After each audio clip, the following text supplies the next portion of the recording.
Hello दोस्तों, स्वागत है आपका अपने चैनल ट्रेड स्ट्रीक में। Hello guys, welcome to the first video of our series Read with me.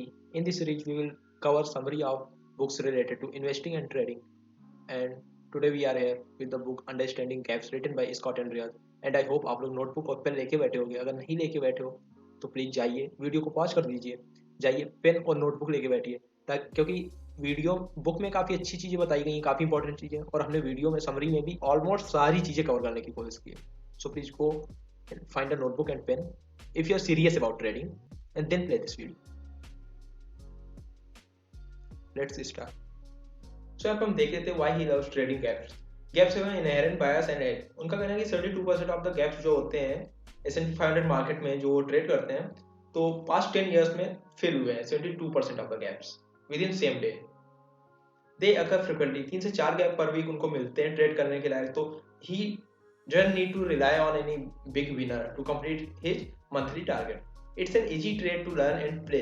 Yes, just put in market order, which should be OCO और bracket order, ताकि अगर SL hit होता है तो टारगेट कैंसिल हो जाए, target होता है तो एसएल कैंसिल हो जाए. I can prepare in about 15 minutes. Yes, वो जो ट्रेड स्ट्रेटजी यूज करते हैं उसमें से 5 मिनट पहले देखते हैं मार्केट ओपनिंग के और ऑर्डर पुट कर देते हैं. I can trade them without charts. Getting filled with minimal slippage is not an issue. Target is pre defined. Yes, close तक प्रीवियस डे जो क्लोज था वहां तक हमको ट्रेड करना है, तो target is pre defined. Variable नहीं है कि बार बार देखना पड़े कितना है. माई रिस्क कंट्रोल्स. इंट्राडे स्ट्रेटजी होती है गैप ट्रेडिंग, तो उनका कहना है कि कोई उनको ओवरनाइट पोजीशन का रिस्क नहीं होता है. Gap trades work in bull and bear market equally and well. उनका कहना है गैप जो होता है वो बुल और बियर मार्केट में, क्योंकि ओपनिंग का होता है जब वोलेटिलिटी बहुत ही ज्यादा होती है, इसीलिए बुल और बियर दोनों मार्केट्स में इक्वली वर्क करता है. They occur in most asset class. Equities, future, currencies सब में गैप्स होते हैं. यहाँ पे फिर से कहना चाहते हैं कि इनको फाइंड करना कोई बड़ी बात नहीं होती है, और अगर आप सिर्फ इस स्ट्रेटजी को देखते हो तब भी आपको काफी इंटरेस्ट मिलेगी. He can grow his account.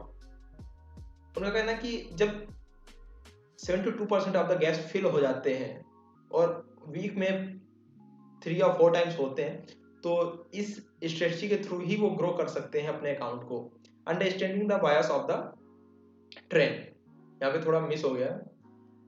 उनका कहना है अगर आप सुबह ही गैप एनालाइज करते हो और ट्रेड करते हो उसको, तो उसके बाद में आपको पूरे जो डे का होता है वो आपको ट्रेंड पता हो जाता है. अगर गैप बाई चांस फिल होकर रिटर्न होता है वहां से, या गैप आपने ट्रेड किया है, फेडिंग की है जो फेड द गैप कहा जाता है, और उसमें आपका ऐसा रेट होता है, इसका मतलब है कि उसी डायरेक्शन में ही जाएगा स्टॉक. इसको हम आगे देखते हैं. What are gaps? तो गैप होता क्या है? The common definition of a gap is the difference between an asset or instrument's opening price and its prior day closing price. कल कितने पे क्लोज हुआ था निफ्टी और आज कितने पे खुल रहा है? अगर 500 पे क्लोज हुआ था, आज 540 पे खुल रहा है, तो 40 पॉइंट्स का गैप है वहां पे. कुछ लोग जो हैं, some traders define a gap as the difference between the prior day high और लो. कि 550 पे क्लोज हुआ था बट हाई 570 का और 600 पे खुला है अगर, तो उनके हिसाब से 30 पॉइंट्स का ही गैप होता है यहाँ पे.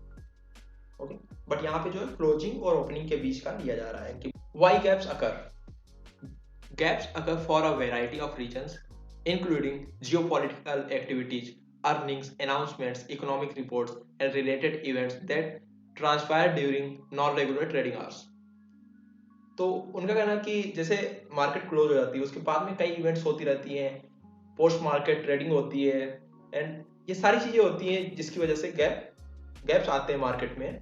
आगे आप यहाँ पे पढ़ सकते हो, उन्होंने दिया हुआ एज इट इज समरी, तो मैं इसको जल्द से जल्द कम से कम टाइम में कवर करने की कोशिश करूंगा. पॉज करके आप पढ़ सकते हो. What is gap trading? Many traders seek to profit from the tendency of prices to retrace the overnight movement by trading in opposite direction of the open. This is commonly known as fading the gap. जब trade को इस gap को हम इसलिए trade करते हैं कि जैसे 550 पे ओपन हुआ है और क्लोज हुआ था 520 पे निफ्टी, तो हम उन 30 पॉइंट्स के लिए जो गैप हुआ है उसको हम सोचते हैं कि फिल हो जाएगा, तो उसको जो है फेडिंग द गैप कहते हैं, ये अपने लैंग्वेज में. Types of gaps. गैप को कई बेसिस पे इन्होंने डिवाइड किया है, कई बेसिस पे इन्होंने डिफरेंशिएट किया है गैप्स में. यहाँ पे जिसके बारे में हम पढ़ रहे हैं वो है breakaway gaps, common gaps, continuation और runaway gaps, runaway gaps and exhaustion gaps. Breakaway gaps. These gaps occur after a period of price consolidation. They are caused by a surge of demand to buy or sell the market. Typically, in response to a significant event, the gaps are not filled during the same trading day. Short में वो ये कहना चाह रहे हैं, जिनको पढ़ना है, डिफिनेशंस को मैं जल्द से जल्द कवर करने की कोशिश करूंगा, जिनको पढ़ना है पॉज करके पढ़ सकते हो. शॉर्ट में ये कहना चाहूंगा, ब्रेकआउट गैप्स वो होते हैं जो इनके चांस बहुत ही कम होते हैं कि उसी दिन, जैसे ब्रेकआउट होता है, सेम टाइप ऑफ गैप्स होते हैं breakout gaps.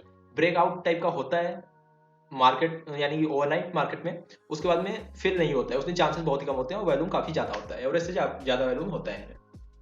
Second, common gaps. Common gaps अक्सर होते रहते हैं, इनके बहुत ही ज्यादा चांस होते हैं कि उसी दिन ये फेल हो जाएंगे और वैल्यूम को इसमें एक्स्ट्रा नहीं देखने को मिलता है, एवरेज वैल्यूम ही रहता है. कॉन्टिन्यूस और रनवे गैप्स. किसी ट्रेंड के बीच में जब कोई गैप होता है, जैसे अब ट्रेंड चल रहा है और गैप खोल के निफ्टी ओपन होता है, फिर वो कंटिन्यू कर जाता है ऊपर की तरफ, तो उसको कहते हैं कॉन्टिन्यूएशन गैप या रन अवे गैप्स. वैल्यूम यहाँ पे आप देख सकते हैं एवरेज वैल्यूम से ज्यादा ही होता है और ये उस दिन फेल नहीं होते ज्यादा. Exhaustion gap. एग्जॉस्शन गैप तब होता है जब किसी ट्रेंड की एंडिंग होती है, लाइक निफ्टी अगर डाउन ट्रेंड में है और उसके बाद में एकदम से गैप होता है, गैप डाउन होता है और फिर मार्केट गैप फिर करता है, फिर ऊपर ही चला जाता है, अप ट्रेंड में हो जाता है, तो that gap is called exhaustion gaps. Okay, इसमें क्या होता है कि वैल्यू हमें एवो एवरेज होता है काफी और फिल तो हो ही जाता है उसी दिन, जैसा कि आप देख सकते हो डेफिनेशन से. हाँ, तो ये तो हमें पता हो गया कि ये गैप फिल होता है नहीं फिल होता है, बट चैलेंज ये होता है कि हम इसको पता कैसे करेंगे कि आज कौन सा गैप है. कंटिन्यूएशन है तो हम ऊपर की तरफ ट्रेड करेंगे, है ना. अगर वो एग्जॉस्शन गैप है तो भी हम उसको उस तरह से ट्रेड करेंगे. यही एक चैलेंज होता है ट्रेडर्स के सामने, तो इसमें हम आगे देखते हैं. कुछ लोग तो इसको वॉल्यूम के थ्रू पता कर लेते हैं, बट फिर भी.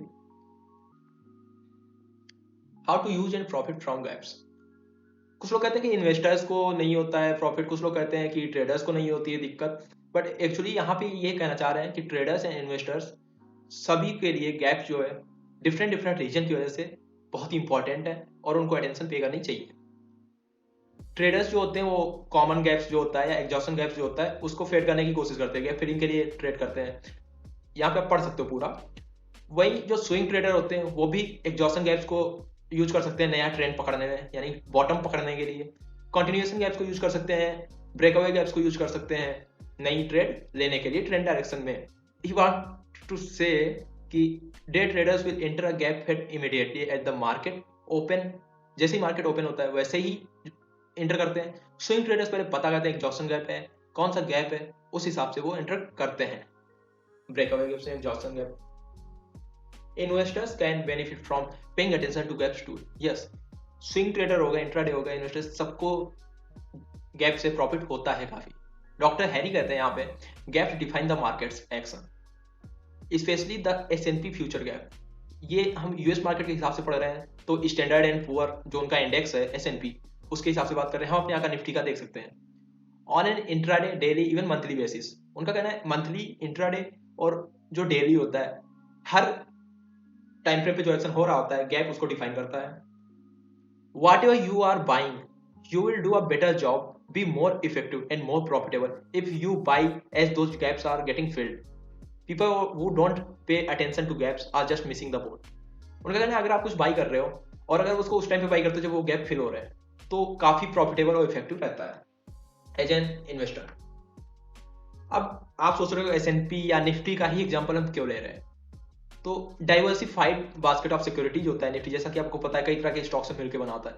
तो इसमें जो है ये बहुत कम चांस होता है कि गैप और चला गया है ना. गैप एंड रन जो यहाँ पे है इसके बहुत ही कम चांसेस होते हैं और गैप फिलिंग के बहुत ही ज्यादा चांसेस होते हैं. That's why we choose it. Stocks में क्या होता है, गैप अप हुआ बहुत ही आराम से मैनिपुलेट किया जा सकता है उसको. गैप अप हुआ फिर वो चला जाता है, हम गैप फिल के चांसेस बहुत कम हमको मिलते हैं, है ना. इसीलिए हम निफ्टी या जो ये इंडेक्सेस होते हैं इन्हीं का जो फ्यूचर मार्केट होती है उसी में ट्रेड करने की कोशिश करते हैं गैप्स को. Because of frequent occurrence and tendency to fill the same day, इनका मानना है कि गैप्स जो होते हैं हर तरह के ट्रेडर के लिए इंपॉर्टेंट होते हैं. 1998 से 2008 तक का डाटा दिखाया हुआ है, आप पॉज करके ध्यान से देख सकते हो. यहाँ पे एवरेज जो विन परसेंटेज 72.6 का आ रहा है, डाटा विदाउट एसएल का है.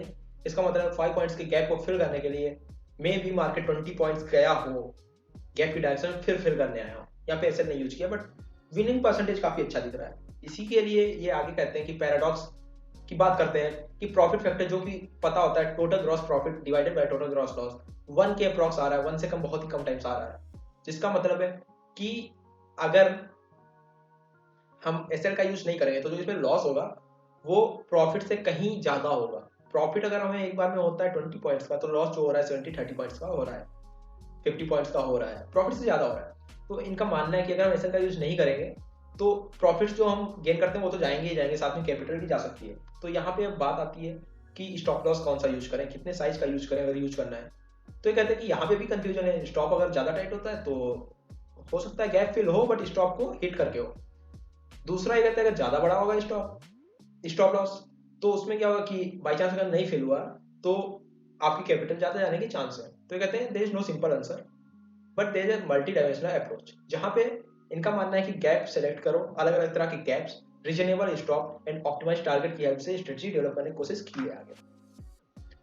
Creating a profitable strategy, gaps कि कैसे गैप को अलग अलग तरह से अलग अलग स्टॉप लॉस यूज करना है ये बताया इन्होंने इसमें।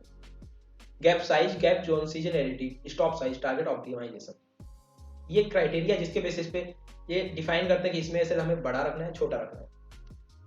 गैप साइज आप यहाँ पे देख सकते हो कि जो इंडेक्स है S&P 500 उसमें 1998 से 2007 तक का जो ये डाटा है उसमें गैप जब 0.2% से कम हो रहा है तो विन परसेंटेज 84 है, 84.5, और जब गैप 1.5% से ज्यादा हो रहा है तो 59 ही बचता है इसका विनिंग परसेंटेज। गैप जैसे जैसे गैप का साइज इंक्रीज होता है वैसे वैसे विनिंग परसेंटेज कम होता जाता है। गैप जोन, यहाँ पे इन्होंने गैप्स को जो है प्रीवियस डे की कैंडल के बेसिस पे डिवाइड करने की कोशिश की है।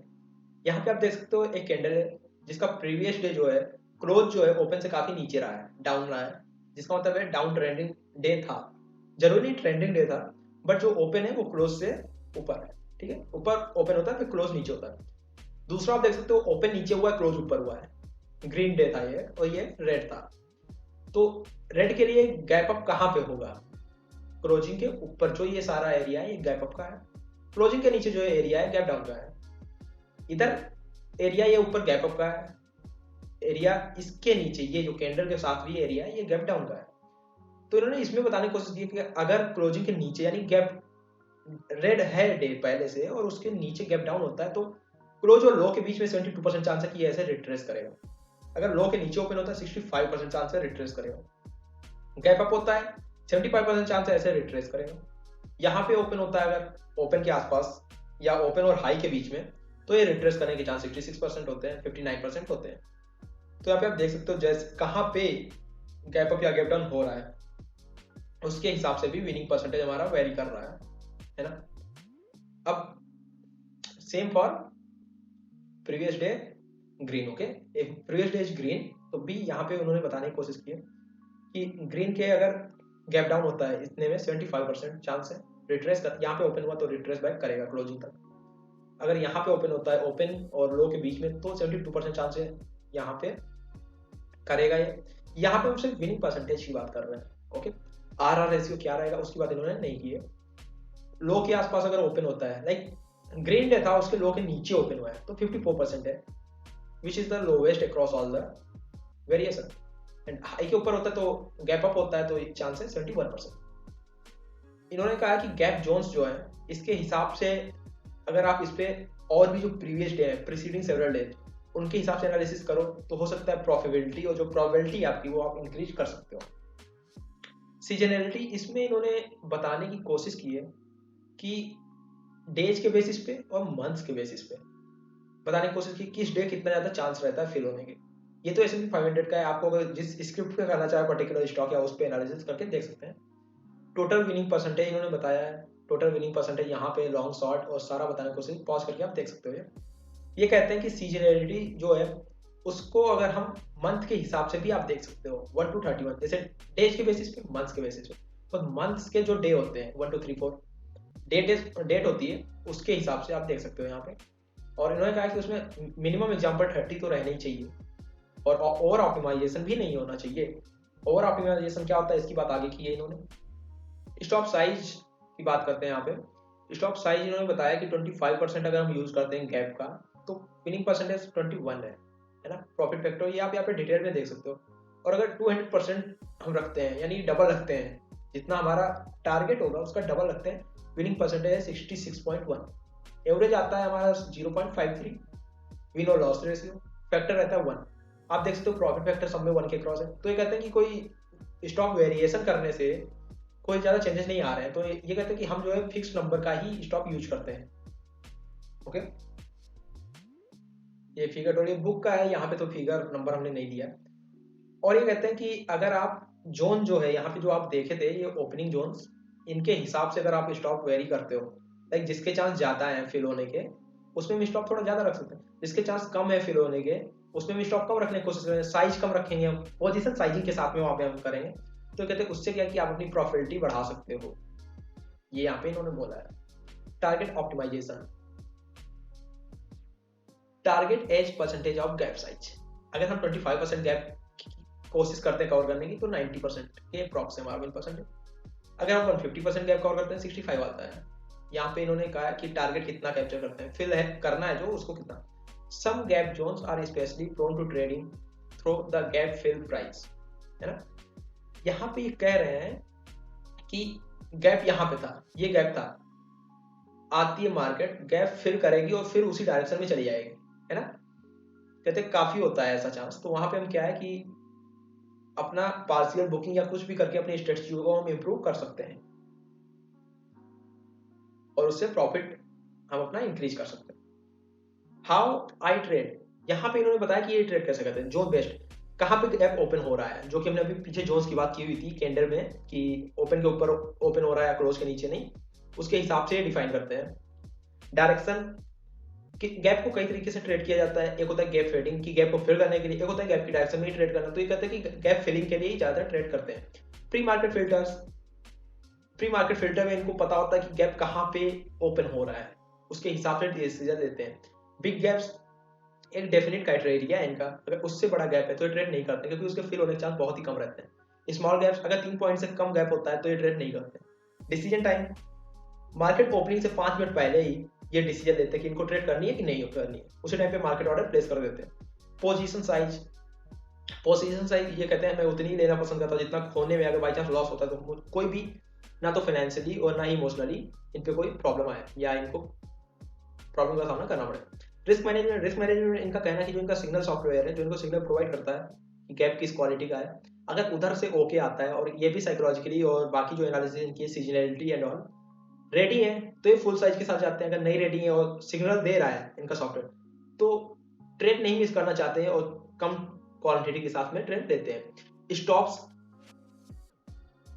तो स्टॉप्स के उसमें कहते हैं कि हर जोन के लिए अलग अलग स्टॉप लेना पसंद करते हैं, अलग अलग स्टॉप साइज चूज करना पसंद करते हैं और एक टाइम स्टॉप यूज करते हैं। ये अगर ना टारगेट हिट हुआ है और ना लॉस हुआ है तो उस टाइम के बाद में ये एग्जिट कर जाते हैं ट्रेड से। टारगेट, समटाइम्स ये ट्रेड करते हैं कि जहां पे क्लोजिंग हुई थी प्रीवियस डे की वहां तक के लिए, बट अगर इनको सही लगता है कि प्राइस जो है उसको ब्रेक करने के बाद जा सकता है तो उनको पता है अगर उसको ब्रेक करेगा तो जो लोग जो उनकी डायरेक्शन में ट्रेड किए थे उनके ऐसे रेट होंगे, तो ये वहां पे अगर पार्शियली बुक कर सकते हैं, बुक कर लेते हैं और आगे का भी कैप्चर करने की कोशिश करते हैं। एंट्री टेक्निक, सारी जो ट्रेड्स होती है मार्केट ओपन पे ही उसमें इंटर करते हैं, वहां पे ब्रैकेट ऑर्डर जो कि कहा जाता है one cancels other, OCO order का यूज करते हैं ताकि अगर एसएल हिट होता है तो टारगेट या ऑर्डर कैंसिल हो जाए, टारगेट हिट होता है तो एसएल ऑर्डर कैंसिल हो जाए। और ओवरनाइट ये नहीं है, कोई भी पोजीशन कैरी करते हैं। ये होते हैं कुछ तरीके जिससे हम गैप को ट्रेड कर सकते हैं। Fade the gap, BLOD, go with fade the fill, या फिर फेड द गैप में यूज होता है कि गैप फिलिंग के लिए जो ट्रेड की जाती है, अगर 10 पॉइंट्स का गैप होता है उसको फिल करने के लिए जो ट्रेडिंग की जाती है उसको कहते हैं फेड द गैप या फेडिंग गैप्स। ब्लड, ब्लड में कहते हैं below the low of an up day, below the low of an up day. यहाँ पे ये बता रहे हैं कि जैसे ये अप है ना, अप डे, बिलो द लो, ये लो है इसका, अगर इसके नीचे ओपन होती है मार्केट, है ना, तो यहाँ पे 54% चांसेस है। तो ये कहते हैं कि जो ये होता है सिनेरियो, इसको ये ट्रेड करना नहीं पसंद करता क्योंकि बहुत ही कम चांस होते हैं। और ग्रीन डे था उसके लो के नीचे अगर हो रहा है, इतना गैप हो रहा है पूरा कैंडल, तो पैनिक सेलिंग के काफी चांस होते हैं, इसलिए उसको नहीं ट्रेड करते हैं। गो विद गो विद में क्या होता है कि अगर गैप अप हुआ है, यहाँ पे कैंडल क्लोज हुई, यहाँ पे गैप अप हुआ है, तो बहुत कभी कभी चांस नहीं होता कि गैप फिल होगा, तो ये वहीं से ट्रेड करना पसंद करते हैं कि गैप की डायरेक्शन में ही ट्रेड करना। फेड द फिल का मतलब ये होता है कि जैसे अगर गैप अप हुआ है, वो फिल हो चुका है पूरा, ना प्राइस जो है वो अपने क्लोजिंग, जो प्रीवियस डे की क्लोजिंग है उस पर सपोर्ट ले रहा है, या अगर गैप डाउन हुआ है तो उस पर रेजिस्टेंस ले रहा है, तो ये फिर गैप की डायरेक्शन में ट्रेड करते हैं। फिलिंग के बाद में जब फिर से डायरेक्शन में जाती है मार्केट, उसको ट्रेड करना पसंद करते हैं। कुछ ट्रेडिंग टिप्स बताइए इन्होंने, तो उसको देख लेते हैं। नो द जोन, जो जोन है उसको अलग अलग उसमें रखा हुआ है इन्होंने, अलग अलग क्राइटेरिया में, और पता होना चाहिए कहाँ पे खुला है, उसके हिसाब का स्टॉप लॉस यूज करना है। और ये कहते हैं इट्स अ 3 लेग स्टूल, है ना, कि जो स्टूल की तरह इसको ये देखते हैं, और उसमें से एक भी लेग नहीं सही हुआ तो आपका यानी ट्रेड स्ट्रेटजी गलत है। जिसमें आता है गैप सिलेक्शन, कौन सा गैप है, stop placement and target optimization, तीनों चीजें होनी जरूरी हैं। Don't try to kiss all the pretty girls और guys, this is for girls and this is for boys. With gap trading it pays to be selective, so when in doubt sit it out. या ये मत, और ये हमेशा trading में भी यही होता है कि don't try to take every trade, just take the best possible entry and best possible high probability trade. The return may not be worth the risk, तो यहाँ पे इन्होंने ये कहा कि प्रोबेबिलिटी ऑफ विनिंग ही हर चीज नहीं होती कि यहाँ हमारा प्रॉफिट हो जाएगा तो ले रहे हैं ट्रेड, क्योंकि हर ट्रेड में चांसेस होते हैं कि ऐसे हिट हो सकता है आपका, तो अगर छोटा गया तो उसको ट्रेड मत करो। इट इज द सीजन, इनका कहना है कि अगर आप मार्केट कैलेंडर देखते हो कि मंथ की स्टार्टिंग में मार्केट कैसा है, मंथ के एंडिंग में मार्केट कैसा है, मंथ के मिडिल में कैसा है, तो प्रोबेबिलिटी काफी हाई हो सकती है आपके विनिंग की। The worse it looks the better it works and vice versa. इनका कहना है हर बार जैसा दिखती है मार्केट वैसा ही नहीं होता है, तो always follow your setup and go according to that. The news is noise, इनका कहना है न्यूज को उतना ज्यादा वेटेज मत दो, that's just an noise, low hanging fruit is the sweetest. इनका मानना है कि मार्केट ओपन पे अगर ये ट्रेड लेनी चाहिए, है ना, उसी टाइम पे ऑर्डर प्लेस करते हैं, तो इनका कहना है अगर उस टाइम पे ट्रेड मिलती है तो ठीक है, अगर छूट चुकी है ट्रेड, मिस हो गई है, तो उसको फिर से कैच करने की कोशिश मत करो, क्योंकि बेस्ट जो ट्रेड्स मिल रही होगी मार्केट ओपन पे ही मिलेगी। इसमें इस स्ट्रेटजी में अगर मिस हुई है, डोंट टेक एंट्री, उसमें आप लूज ही करो। ये कहते हैं like money sitting on a table, इनका कहना है गैप फिल होता है तो बहुत ही चांस है कि गैप फिलिंग हुई है और फिर मार्केट उधर ही चली जाएगी, डायरेक्शन में ही, गैप के अपोजिट डायरेक्शन में नीचे चली जाएगी, तो आप अपना टारगेट जो एक्सटेंड कर सकते हो। दैट्स लाइक यहाँ टेबल पे ही मनी रखा हुआ है। साइज मैटर्स, इनका कहना है कि पोजीशन साइज से उतनी ही यूज करो जितनी आपको इमोशनली या फाइनेंशियली स्ट्रेस ना दे, और आप 3-4 लॉस एक डायरेक्शन में ले सको, एक साथ में ले सको, कोई दिक्कत ना आपको। Watch out for the blood, जैसा कि हमने आपको बताया कि ग्रीन डे के लो के नीचे अगर ओपन हो रहा है, below the low of an up day, तो उसको ट्रेड मत करो, इनका कहना है। द थ्री अमीगोस, कहना है गो विद, और जो फेड द फिल है, एक तो हम गैप फिलिंग का यूज कर रहे हैं, दूसरा जो फेड द फिल है, यानी कि जो फिल हुआ है गैप, फिर गैप की डायरेक्शन में ही ट्रेड करना, तो उसको भी मत बोलो जो गो विद है कि गैप जिधर हुआ है उसी डायरेक्शन में जाना। Focus on the horizon. Let the long-term probabilities work to your advantage, and don't try to guess which trade will work or not. इनका कहना है guess मत करो पहले से, just take trade. If it fits your criteria, just take a trade. अगर अभी तक आप पेन और कॉपी लेके नहीं बैठे हो, तो अब पेन और कॉपी लेके बैठ जाइए if you are serious about trading. कि अब जो हम बात करने वाले हैं, अगर आप पेन कॉपी लेके नहीं बैठे हो तो बहुत ही मुश्किल है आपके समझने में, और अगर लेके बैठे हो तो get ready to note all the things I am going to talk about. How to create your own strategy, अभी तो हम ऐसे बात करते हैं, इस पे अलग से वीडियो बनाएंगे, उसमें हम और अच्छे से बताने की कोशिश करेंगे, अभी तो ये पर्टिकुलर गैप स्ट्रेटजी के लिए है। Select a market, make your own strategy, select a market, उनका कहना है एक स्क्रिप्ट जो है सेलेक्ट करो, आपको निफ्टी करना है, आपको रिलायंस करना है, मार्केट सेलेक्ट करो, उस पर रिसर्च करो। रिसर्च कैसे करोगे, डाउनलोड डाटा, उसका जो प्रीवियस डाटा है वो डाउनलोड करो, सॉरी 2 बार हो गया यहाँ पे डाउनलोड डाटा, और हिस्टोरिकल जो प्रोबेबिलिटीज है कितना गैप फिल होता है, जैसा कि इन्होंने एसएनपी के लिए शो किया वैसे का डाटा पूरा डाउनलोड करो आप, कि कितना फिल होने का चांस है, कब नहीं है, कब प्रोबेबिलिटी हाई है, कब लो है, ये सब। फिर कहते हैं मेक अ बिजनेस प्लान, एक बार आपने रिसर्च कर ली, डाटा आ गया आपके पास, उसके बाद में बिजनेस प्लान बना, जिसमें क्या है गैप सिलेक्शन क्राइटेरिया, कहाँ पे ओपन हो रहा है, कहाँ पे उन्होंने क्या है ओपन हाई लो क्लोज, इसको 5 एरियाज में डिवाइड किया था, उसके हिसाब से किया। आप क्या 50% ऑफ रिट्रेसमेंट बिलो 50 वो 50%, ये सारे क्राइटेरिया यूज कर सकते हो उनका कहना है। ऑर्डर एंट्री मेथड, ऑर्डर कैसे प्लेस करना है, किस टाइम पे प्लेस करना है, मार्केट करना है, लिमिट करना है। स्टॉप साइज, स्टॉप कैसा यूज करना है, वेरिएबल या डिफाइंड।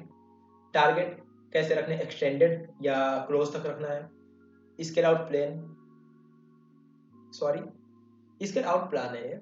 यहाँ पे उन्होंने कहने की कोशिश की कि अगर आप पार्शियल बुकिंग कर सकते हो, क्वांटिटी आपकी से पार्शियल बुकिंग, तो उसको भी रेडी रखो अपने बिजनेस प्लान जो बना रहे हो, आप ट्रेड प्लान बना रहे हो उसको भी रेडी रखो। मनी मैनेजमेंट, कितना पोजीशन रखना चाहिए, कितना ऐसे रखना चाहिए, ये रखो। मैक्सिमम लॉस, यहाँ पे ये कहते हैं कि अगर आप कोई ट्रेडिंग स्ट्रेटजी बना रहे हो उसमें मैक्सिमम कितनी बार आप लॉस कर सकते हो और फिर भी आप उसको करना चाहते हो, ये यहाँ पे होना चाहिए कि अगर हम इस स्ट्रेटजी में 10 टाइम्स लूज करते हैं तो हमको जो है स्ट्रेटजी को फिर से इवेलुएट करने की जरूरत है।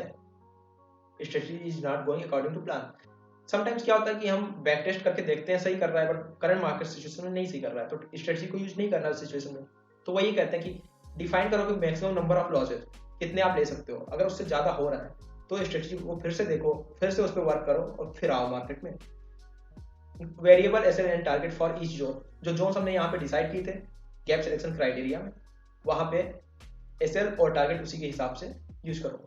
Forward test your plan 1 to 2 months, ये कहते हैं कि अपने प्लान को फॉरवर्ड टेस्ट करो और जिसमें आपको क्वांटिटी बहुत ही कम रखनी है।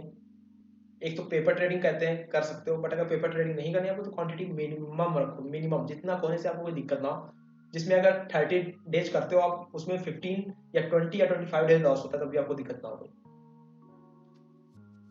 इसको जब हम करेंगे फॉरवर्ड टेस्ट तो अर्निंग को नहीं लर्निंग को माइंड में रख के करेंगे। फिर कहते हैं ट्रेड योर प्लान, जो प्लान ये बनाया था उसको ट्रेड करो। इसको ट्रेड करते टाइम हमें पोजीशन साइज का ध्यान रखना है बहुत ही ज्यादा, कि अगर हम इन केस बाकी चीज तो हमने यहाँ पे डिफाइन कर लिए, अब यहाँ पे हमें डिफाइन नहीं करना है कि टारगेट तरह के स्टॉप साइज, वो तो प्लान बनाते टाइम हो गया ना। जब हम ट्रेड करने बैठे हैं तो हम पोजीशन साइज देखेंगे, अगर हमारी स्ट्रेटजी सही जा रही है और हमें इंक्रीज करनी पोजीशन साइज तब भी इंक्रीज करो जब आप उस पर 2 या 3 लॉस ले सकते हो। आप 50 क्वांटिटी के साथ कर रहे थे, आपने 100 कर दिया तो 100 तब करो जब आप रेडी हो कि अगर 150 से आपको प्रॉफिट हो रहा था बट 100 होते ही 3 या 4 दिन आपको लॉस हुआ तो फिर से 50 पे ना आना पड़े, आपको 100 ही करना है। तो आपको इनका कहना ऐसा है। इन्होंने यहाँ पे बताया कि लास्ट 3 मंथ में इनको 21 ट्रेड्स मिली, इसमें 17 जो थी विनिंग थी और पूरा इन्होंने जो कैपिटल पे इनको मिला है प्रॉफिट 30% है। और इन्होंने बताया है कि इन्होंने जो अपनी पोजीशन साइज इंक्रीज की थी तो इनको लॉस हुआ था, बट इन्होंने फिर से पोजीशन साइज नहीं कम की, क्योंकि अगर फिर कम कर देते तो लॉस जो इन्होंने लिया है 100 पे लिया है और फिर से 50 पे आ जाएंगे। फॉर एग्जाम्पल अगर फिर से 50 पे आ जाएंगे तो इनको कवर करने में और ज़्यादा टाइम हो गया, तो इन्होंने बताया कि उसी पे करते रहे फिर ये ट्रेड, तो उसमें क्या हुआ कि कवर जल्दी हो गया था। ऑप्टिमाइजेशन एंड सैंपल साइज, जब हम प्लान को ट्रेड कर रहे हैं don't over optimize. Over optimize का मतलब क्या होता है कि हम बैक टेस्ट कर रहे हैं प्लान को, उसमें हम बैक टेस्टिंग के हिसाब से बहुत ही ज्यादा टाइट है, बहुत ही ज्यादा ऑप्टिमाइज कर देते हैं, टाइट कर देते हैं, रूम ही नहीं देते हैं। पीछे हमने अगर देखा कि हाँ 15 का सही चल रहा है ऐसे तो हम 15 रख देते हैं। रियल मार्केट सिचुएशन में क्या होता है, अगर मार्केट सिचुएशन चेंज हुई है तो वहां पे ऐसे रिटर्न चल जाता। तो ये कहते हैं don't over optimize and enough sample. इनका मानना है कि collect enough sample before judging your strategy. Minimum 30 samples होने चाहिए अगर आप स्ट्रेटजी क्रिएट करते हो अपनी, और 5 या 10 सैंपल आपके पास है और आप उसी से कहते हो कि इतना इतना हमारा विनिंग रेट है, तो ये कहते हैं वो चीज़ सही नहीं है। इनफ सैंपल कम से कम 30 सैंपल्स होने चाहिए आपके पास before judging your strategy. Realistic expectations में इनका मानना है कि ये कहते हैं कि ट्रेडर्स हैं जो सोचते हैं सारे गैप हम ट्रेड करें उसमें 80% फिल हो जाए और एवरेज लॉस जो है हमारा वो एवरेज प्रॉफिट से कम रहे। इनका मानना है कि ऐसा पॉसिबल नहीं है, अगर आप 2 चीजें अचीव कर रहे हो तो तीसरी के साथ सेक्रीफाइस करना पड़ेगा। And that's why we should be ready with our SL always and we should trade only selective gaps which we are confident about. और यहाँ पे इन्होंने अपने बुक में ट्रेडिंग लेजेंड जॉर्ज सोरोस का एक स्टेटमेंट बताया हुआ है, it does not matter how often you are right और wrong, it only matters how much you make when you are right versus how much you lose when you are wrong. Hello guys, so this was the summary of book Understanding Gaps by Scott and Riaz, and I hope आप लोगों को अच्छी लगी होगी video भी और book में जो बताया गया है इन्फॉर्मेशन वो भी. कम से कम टाइम में ज़्यादा से ज़्यादा चीज़ें कवर करने की कोशिश की, क्योंकि बड़ा वीडियो हो जाता है फिर आप लोग कहते हो कि बोरिंग लगता है एंड ऑल.